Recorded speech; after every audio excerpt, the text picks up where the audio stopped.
ये बात पूरा देश जानता है, बच्चा बच्चा जानता है कि ईडी और सीबीआई भारत सरकार का एक पॉलिटिकल टूल है।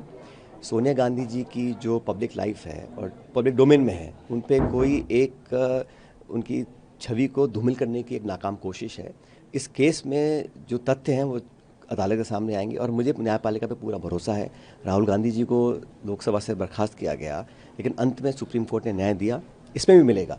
लेकिन ये एक टारगेटेड कार्यप्रणाली है भाजपा सरकार की कि विरोधियों का मनोबल कम करने के लिए, चरित्र हनन करने के लिए एजेंसीज का दुरुपयोग करिए।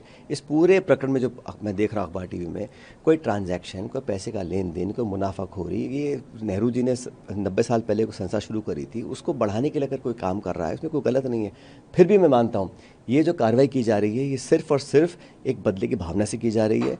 और जो 400 की बात करते थे 240 पे अटक गए और इंडिया अलायंस की 235 सीटें आ गई हैं, तो वो उस बात को हजम नहीं कर पा रहे हैं। और ये टारगेटेड जो कांग्रेस के नेताओं को डिफेम करने की जो कोशिश है, इसका जवाब हम देंगे। कोर्ट्स के अंदर तो देंगे लेकिन सड़क पे भी देंगे। इंटरेस्टिंग ये है कि आप लोग कह रहे हैं कि अहमदाबाद में सेशन कांग्रेस ने की, जिस वजह से ईडी एक्टिव हुई। अब टाइमिंग आपके सामने है और ये केस बहुत लंबे समय से चल रहा है कि पूछताछ हो गई और ईडी का तो कन्विक्शन रेट है वो 1% है। छापे डालते हैं, चार्जशीट करते हैं, नोटिस देते हैं, लेकिन कोर्ट लताड़ती ईडी को कि आपका कन्विक्शन 1% है।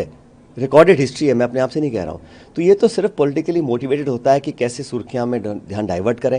या टैरिफ लग रहे हैं, बेरोजगारी हो रही है, महंगाई, बिजली पानी के हाल बुरे हैं, किसान आत्महत्या कर रहा है, उस पर जवाब देना नहीं है।